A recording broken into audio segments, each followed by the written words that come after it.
Welcome to the Deep Dive. Today we're looking at something really significant happening in West Africa, specifically Burkina Faso. On July 17th, Captain Ibrahim Traore's government did something quite striking. Yeah, they dissolved the National Electoral Commission, the NEC. Exactly. And look, this isn't just some administrative shuffle. Some are calling it a, quote, knockout punch to Western-style democracy in Africa. So our mission today is to unpack why Traore thinks these commissions are a problem, how this kind of revolutionary idea is spreading across 3 countries now, and what it might mean for governance in Africa going forward.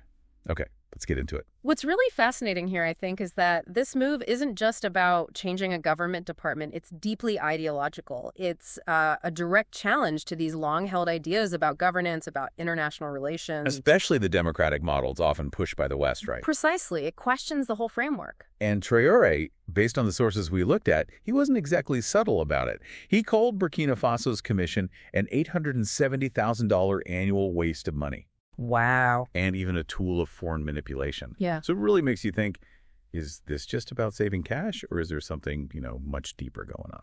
Well, it's definitely more than just the money, although the cost is a really powerful starting point for their argument. You look at that nearly $900,000 figure for Burkina Faso.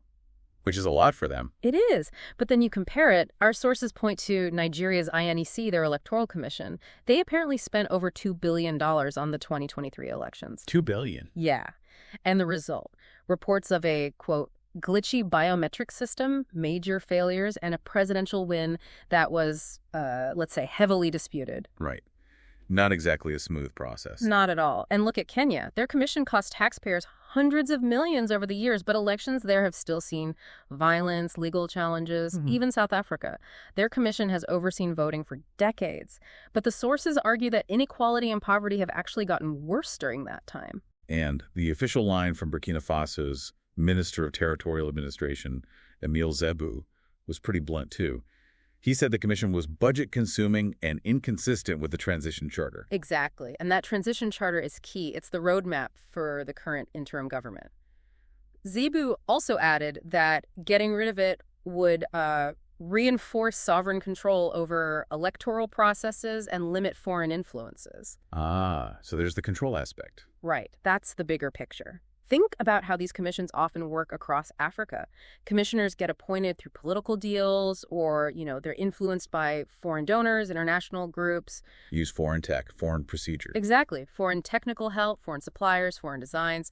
So the message from Burkina Faso seems to be, why are we spending almost $1 million a year on an institution that, well, arguably serves foreign interests when we could use that money for hospitals, schools, roads, things that people actually need? That's a powerful practical argument. But Traore went further than just the money or the foreign influence, didn't he? He said, we are not in a democracy. We are in a popular progressive revolution. I mean, that's a huge statement. So what does that actually signal? How does that challenge this narrative that multi-party democracy is the only way forward? It's a fundamental rejection, really, a rejection of what they see as this Western model kind of forced onto Africa. And he's very much channeling Thomas Sankara. The revolutionary leader from the 80s. Exactly. Burkina Faso's legendary leader, 1983 to 87. Sankara famously said something like, democracy is a luxury Africa cannot afford. He argued you couldn't find a single African country that developed under democracy. Interesting. His point was, democracy is the end result, but you need a revolution first to get there. And this thinking directly challenges, decades of political discourse in Africa. And the sources they point to back this up. Well, they argue, look at Nigeria elections for 20 plus years, but poverty has reportedly gone up. Or Kenya, praised for democratic transitions, but corruption is still rampant, they say. Even Ghana, often held up as a success story. Right. Praised as democratic, but its young people are apparently leaving in droves looking for better opportunities. So the argument is, does this model actually deliver? And Traore seems to be trying to show it doesn't have to be just talk.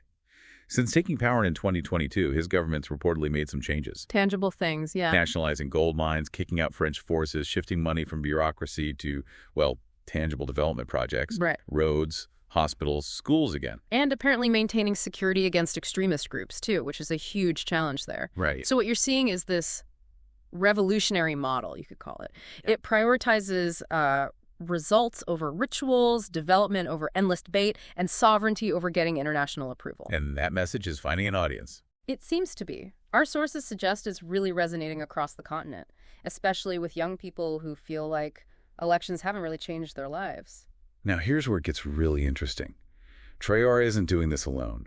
The sources make it clear his decision follows almost identical moves by his allies in the Alliance of Sahel States, the AES. Absolutely. Mali, Niger, Burkina Faso. So this looks like a coordinated thing, a rejection of these Western democratic templates across the whole region. It certainly looks that way. In Mali, Colonel Assimi Goïta has reportedly pushed back military rule for another 5 years. He dissolved political parties, said elections will only happen once complete sovereignty is achieved. So no firm date anymore. Nope. First it was 2022, then 2024. Now it's basically open-ended. And Niger's similar General Chani said early this year, no elections until at least 2030. They need a complete overhaul of the political system first. Okay, so all three are putting sovereignty and internal reform ahead of election deadlines. That's the picture, and it's not just about elections. All right, the ADS has been doing other things together, too. Yeah, joint passports, getting rid of roaming charges between them, common defense pacts. And crucially, all three kicked out French troops and rejected the authority of ECOWAS, the regional body. It paints a picture of a unified strategy, doesn't it? They're building an alternative model. Revolutionary governments focused on development, security, sovereignty, rather than just ticking the box of holding an election that satisfies outsiders. The message seems pretty clear. The days of African countries just following foreign election schedules are, in their eyes, over. But there's a real irony here, isn't there? Because ECOWAS, which Nigeria's Bola Tinubu led until recently, keeps condemning these AES countries for not holding elections. That's where the charge of hypocrisy really comes in. I mean, look at Tinubu himself. He came to power through Nigeria's 2023 election, which was, well, widely criticized. How so? Reports of massive failures in the biometric voter system, results not being transmitted properly, significant violence in places like Lagos. International observers noted problems. There were legal challenges for months, yet he was declared the winner.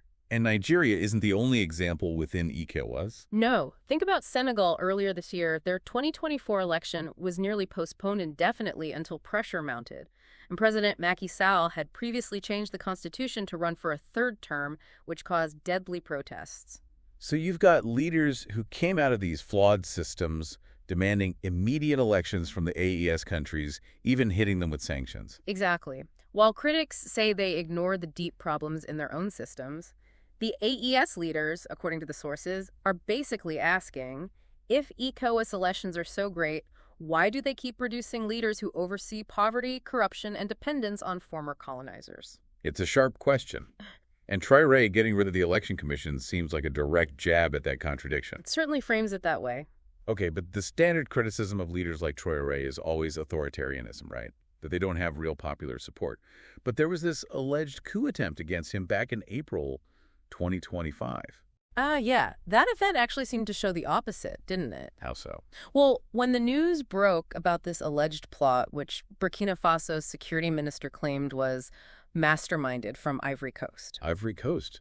Interesting. Right. Hundreds of thousands of people reportedly flooded the streets, not against Traoré, but in support of him, defending their captain, as they call him. Wow. So what was the alleged plot? Supposedly set for April 16th, involved current and former military officers working with a terrorist group, planning to storm the palace, recruiting soldiers, passing sensitive info, trying to destabilize things. But the people reacted by supporting him. Massively. Huge demonstrations in Ouagadougou, youth with banners backing the revolution, rejecting foreign interference. It was a powerful display. And presumably that support connects back to those tangible results we talked about.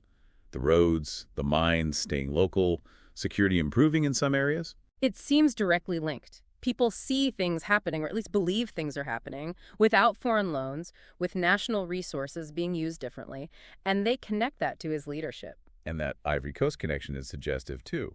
Well, the sources definitely present it that way. The idea that foreign powers might be using regional allies, Ivory Coast being a strong ally of France and ECOWAS, to undermine these revolutionary governments, it wasn't seen as a coincidence. So the people's reaction was basically a message saying, we prefer this leadership that delivers over democratic processes that haven't worked for us. That's certainly how supporters frame it. Results over processes that they feel just maintained a broken status quo. You really can't talk about Traoré without bringing up Thomas Sankara again. His influence seems immense. Oh, absolute fundamental. Sankara's time, 83 to 87, was transformative. He pushed for food self-sufficiency, massively boosted literacy, planted millions of trees, vaccinated millions of kids. All in just 4 years. Yeah. And he famously rejected foreign aid that came with strings attached, promoted women's rights, built infrastructure using popular mobilization, not foreign debt. Frugal, focused on results. Exactly. Not on getting pats on the back from the international community. And his core belief was development comes through revolution, not necessarily elections that just shuffle the same old power structures. And his assassination in 87. Still controversial. Allegations of foreign, specifically French, complicity persist, the argument being his model threatened those neo-colonial interests. And Traoré today seems to be consciously echoing that entire philosophy. Constantly. Emphasizing self-reliance, rejecting foreign interference, prioritizing tangible development over political processes. It's all very Sankara-esque. So dissolving the Electoral Commission, that fits right in. Classic Sankara logic, almost. You could absolutely see it that way. Why keep this expensive institution perceived as serving foreign interests when you could use the money directly for your people's development? It follows that logic perfectly. And young people across Africa are seeing this connection. Very much so, according to our sources. They see Traoré as Sankara's heir, picking up that revolutionary torch. His social media reach is apparently huge, continent-wide. Millions seem to view him as the kind of leader they've been waiting for. So let's try and wrap this up. What we're really seeing here isn't just about one country ditching its electoral body. It feels much bigger. It's like a fundamental shift in how parts of Africa are thinking about governance, development, even their place in the world. It really does feel like that. The AES countries, based on everything we've discussed, seem to be building this alternative model. It prioritizes sovereignty, actual results people can see, and African solutions, rather than seeking approval from the West. And the immediate impact is clear. Burkina Faso saves, $870,000 a year and removes what they saw as a channel for foreign meddling. Right, and this idea seems to be spreading, or at least the questions are spreading. Young people across the continent are reportedly asking, why do we hold these expensive elections if nothing really changes? Why are our leaders so focused on Western approval instead of our needs? Of course, critics label it authoritarianism. They do, but supporters see it as authentic African leadership, prioritizing results over rituals. While many countries stick to election cycles that critics argue don't solve poverty or dependence, these states are trying something different, focusing explicitly on building sovereign, developed societies in their own way. So the dissolution of Burkina Faso's NEC, maybe it's a turning point. A sign that some are choosing revolution over democracy as usual, sovereignty over approval, development over process. It certainly looks like a significant marker. This revolutionary model is definitely challenging the old ways of thinking about African governance. You have to wonder, what are the long-term consequences going to be for the region, for international relations, and ultimately for the people living there? It's a future that seems to be unfolding right now.